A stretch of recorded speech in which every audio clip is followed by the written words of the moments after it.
ನೋಡಿ, ಗೃಹಲಕ್ಷ್ಮಿ ಯೋಜನೆಯ 12ನೇ ಕಂತಿನ ಹಣ ಆಗಸ್ಟ್ 25ರಿಂದ ಪ್ರತಿಯೊಂದು ಫಲಾನುಭವಿಗಳ ಬ್ಯಾಂಕ್ ಖಾತೆಗೆ ಜಮಾ ಆಗ್ತಾ ಇದೆ. ಸೋಮವಾರ ಕರ್ನಾಟಕದ 17 ಜಿಲ್ಲೆಗಳ ಫಲಾನುಭವಿಗಳಿಗೆ ಗೃಹಲಕ್ಷ್ಮಿ ಯೋಜನೆಯ 12ನೇ ಕಂತಿನ ಹಣ ನೇರವಾಗಿ ಡಿಬಿಟಿ ಮೂಲಕ ಜಮಾ ಆಗಲಿದೆ. ಅದೇ ರೀತಿ ಸರ್ಕಾರದಿಂದ ಗೃಹಲಕ್ಷ್ಮಿ ಯೋಜನೆಯ 12ನೇ ಕಂತಿನ ಹಣ ಕುರಿತು 5 ಹೊಸ ಅಪ್ಡೇಟ್ನ ಕೊಟ್ಟಿದ್ದಾರೆ. ಹಾಗಾದರೆ ಬನ್ನಿ ವೀಕ್ಷಕರೇ, ಆ ಒಂದು ಮಾಹಿತಿ ಏನು, ಅದೇ ರೀತಿ ಗೃಹಲಕ್ಷ್ಮಿ ಯೋಜನೆಯ ಹಣ ಸೋಮವಾರ ಯಾವ ಜಿಲ್ಲೆಗಳಿಗೆ ಜಮಾ ಆಗ್ತಾ ಇದೆ ಅಂತ ನಾನು ನಿಮಗೆ ಈ ಒಂದು ವಿಡಿಯೋದಲ್ಲಿ ಪೂರ್ತಿ ಮಾಹಿತಿನ ಕೊಡ್ತಾ ಇದ್ದೀನಿ. ಅದಕ್ಕಿಂತ ಮೊದಲು ವಿಡಿಯೋ ನೋಡ್ತಾ ಇರುವ ಪ್ರತಿಯೊಬ್ಬರ ಹತ್ರ ಕೂಡ ಒಂದು ಚಿಕ್ಕ ರಿಕ್ವೆಸ್ಟ್ ಇದೆ. ನೀವೇನಾದ್ರೂ ಇನ್ನೂ ಕೂಡ ನನ್ನ ಚಾನಲ್ನ ಸಬ್ಸ್ಕ್ರೈಬ್ ಆಗಿಲ್ಲ ಅಂದರೆ ದಯವಿಟ್ಟು ಪ್ರತಿಯೊಬ್ಬರೂ ಚಾನಲ್ನ ಸಬ್ಸ್ಕ್ರೈಬ್ ಮಾಡ್ಕೊಳ್ಳಿ, ಹಾಗೆ ವಿಡಿಯೋಗೆ ಒಂದು ಲೈಕ್ನ ಕೊಡಿ. ಹೌದು ವೀಕ್ಷಕರೇ, ಸೋಮವಾರದಿಂದ ಪ್ರತಿಯೊಂದು ಫಲಾನುಭವಿಗಳಿಗೆ ಗೃಹಲಕ್ಷ್ಮಿ ಯೋಜನೆಯ 12ನೇ ಕಂತಿನ ಹಣ ನೇರವಾಗಿ ಜಮಾ ಆಗಲಿದೆ. ಸರ್ಕಾರದಿಂದ ಬಂದಿರುವಂತಹ ಒಂದು ಮಾಹಿತಿಯ ಪ್ರಕಾರ ನಾಳೆ ಆಗಸ್ಟ್ 25ರಂದು ಗೃಹಲಕ್ಷ್ಮಿ ಯೋಜನೆಯ 12ನೇ ಕಂತಿನ ಹಣ ಡಿಬಿಟಿ ಮೂಲಕ ಪ್ರತಿಯೊಂದು ಫಲಾನುಭವಿಗಳ ಬ್ಯಾಂಕ್ ಖಾತೆಗೆ ತಲುಪುತ್ತೆ. ಅದೇ ರೀತಿ ಸೋಮವಾರ ಕರ್ನಾಟಕದ 17 ಜಿಲ್ಲೆಗಳ ಫಲಾನುಭವಿಗಳ ಬ್ಯಾಂಕ್ ಖಾತೆಗೆ ಗೃಹಲಕ್ಷ್ಮಿ ಯೋಜನೆಯ 12ನೇ ಕಂತಿನ ಹಣ ಜಮಾ ಆಗಲಿದೆ ಅಂತ ಸರ್ಕಾರದಿಂದ ಒಂದು ಮಾಹಿತಿನ ಕೊಟ್ಟಿದ್ದಾರೆ. ಮತ್ತೆ ಗೃಹಲಕ್ಷ್ಮಿ ಯೋಜನೆಯ 12ನೇ ಕಂತಿನ ಹಣ ಕುರಿತು ಸಚಿವೆ ಲಕ್ಷ್ಮಿ ಹೆಬ್ಬಾಳ್ಕರ್ ಅವರು ಒಂದು ಮುಖ್ಯವಾದ ಮಾಹಿತಿನ ಕೊಟ್ಟಿದ್ದಾರೆ. ಮೊದಲಿಗೆ ನಾಳೆ ಬಿಡುಗಡೆಯಾಗಲಿರುವ ಗೃಹಲಕ್ಷ್ಮಿ ಯೋಜನೆಯ 12ನೇ ಕಂತಿನ ಹಣ ಸೋಮವಾರ ಯಾವ ಜಿಲ್ಲೆಗಳ ಫಲಾನುಭವಿಗಳ ಬ್ಯಾಂಕ್ ಖಾತೆಗೆ ಬರ್ತಾ ಇದೆ ಅಂತ ತಿಳ್ಕೊಳ್ಳೋಣ. ನೋಡಿ ಸ್ನೇಹಿತರೆ, ನಾಳೆ ಸರ್ಕಾರದಿಂದ ಡಿಬಿಟಿ ಮೂಲಕ 12ನೇ ಕಂತಿನ ಹಣ ಪ್ರತಿಯೊಂದು ಫಲಾನುಭವಿಗಳ ಬ್ಯಾಂಕ್ ಖಾತೆಗೆ ಸೇರಲಿದೆ. ಒಂದು ವೇಳೆ ನಿಮ್ಮ ಬ್ಯಾಂಕ್ ಖಾತೆಗೆ ನಾಳೆ ಹಣ ಬಂದಿಲ್ಲ ಅಂದರೂ ಕೂಡ ಸೋಮವಾರದಿಂದ ಕರ್ನಾಟಕದ 17 ಜಿಲ್ಲೆಗಳಿಗೆ ಹಣ ಜಮಾ ಆಗ್ತಾ ಇದೆ ಅಂತ ಸರ್ಕಾರದಿಂದ ಒಂದು ಮಾಹಿತಿನ ಕೊಟ್ಟಿದ್ದಾರೆ. ಆ ಒಂದು ಜಿಲ್ಲೆಗಳ ಪಟ್ಟಿ ಯಾವುದು ಅಂತ ತಿಳ್ಕೊಳ್ಳೋಣ.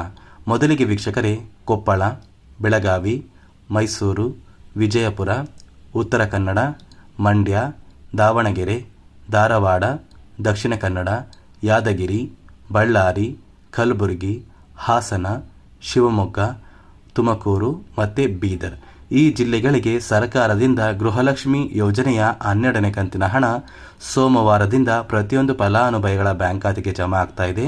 ನೀವು ಗೃಹಲಕ್ಷ್ಮಿ ಯೋಜನೆಯ 11ನೇ ಕಂತಿನ ಹಣನ ಪಡ್ಕೊಂಡಿದ್ರೆ ಖಂಡಿತವಾಗಿಯೂ ಪ್ರತಿಯೊಂದು ಫಲಾನುಭವಿಗಳಿಗೆ ಸರ್ಕಾರದಿಂದ ಗೃಹಲಕ್ಷ್ಮಿ ಯೋಜನೆಯ 12ನೇ ಕಂತಿನ ಹಣ ನೇರವಾಗಿ ಪ್ರತಿಯೊಂದು ಫಲಾನುಭವಿಗಳ ಬ್ಯಾಂಕ್ ಖಾತೆಗೆ ಜಮಾ ಆಗಲಿದೆ. ಅದೇ ರೀತಿ ಸಚಿವೆ ಲಕ್ಷ್ಮಿ ಹೆಬ್ಬಾಳ್ಕರ್ ಅವರು ಗೃಹಲಕ್ಷ್ಮಿ ಯೋಜನೆ ಕುರಿತು 5 ಹೊಸ ಮಾಹಿತಿನ ಕೊಟ್ಟಿದ್ದಾರೆ. ಹಾಗಾದರೆ ಆ ಒಂದು ಮಾಹಿತಿ ಏನು ಅಂತ ತಿಳ್ಕೊಳ್ಳೋಣ.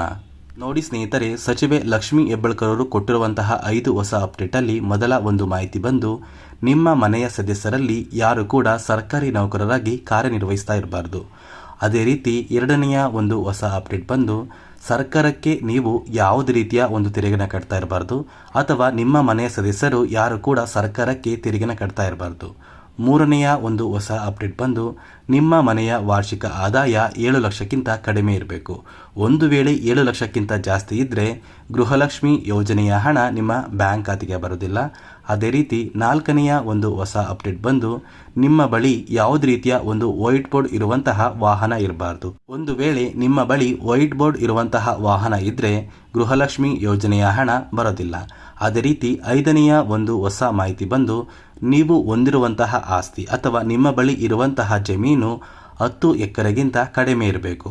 ಒಂದು ವೇಳೆ ನೀವು 10 ಎಕರೆಗಿಂತ ಹೆಚ್ಚಿಗೆ ಜಮೀನನ್ನು ಹೊಂದಿದ್ರೆ ನೀವು ಗೃಹಲಕ್ಷ್ಮಿ ಯೋಜನೆಯ ಒಂದು ಸೌಲಭ್ಯನ ಪಡ್ಕೊಳ್ಳೋದಿಲ್ಲ.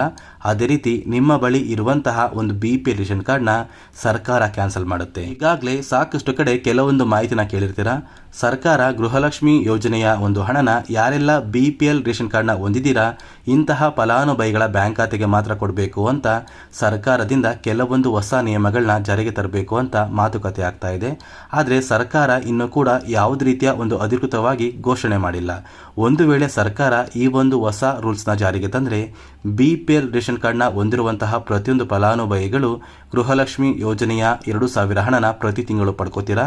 ಅದೇ ರೀತಿ APL ರೇಷನ್ ಕಾರ್ಡ್ ಹೊಂದಿರುವಂತಹ ಪ್ರತಿಯೊಂದು ಫಲಾನುಭವಿಗಳು ಗೃಹಲಕ್ಷ್ಮಿ ಯೋಜನೆಯ 2,000 ಹಣದಿಂದ ವಂಚಿತರಾಗ್ತೀರಾ. ಸದ್ಯಕ್ಕೆ ಸರ್ಕಾರ BPL ರೇಷನ್ ಕಾರ್ಡ್ ಹೊಂದಿರುವ ಫಲಾನುಭವಿಗಳಿಗೆ ಮಾತ್ರ ಅಂತ ಯಾವುದೇ ರೀತಿಯ ಒಂದು ಹೊಸ ರೂಲ್ಸ್ನ ಜಾರಿಗೆ ತಂದಿಲ್ಲ. ಸದ್ಯಕ್ಕೆ ಇವಾಗ ಬಂದಿರುವಂತಹ ಒಂದು ಮಾಹಿತಿಯ ಪ್ರಕಾರ ಈ 5 ಹೊಸ ನಿಯಮಗಳನ್ನ ಪಾಲನೆ ಮಾಡಿದರೆ ಮಾತ್ರ ನಿಮ್ಮ ಬ್ಯಾಂಕ್ ಖಾತೆಗೆ ಗೃಹಲಕ್ಷ್ಮಿ ಯೋಜನೆಯ ಹಣ ಬರುತ್ತೆ ಅಂತ ಹೇಳ್ತಾ ಈ ಒಂದು ವಿಡಿಯೋನ ಇಲ್ಲಿಗೆ ಎಂಡ್ ಮಾಡ್ತಾ ಇದ್ದೀನಿ.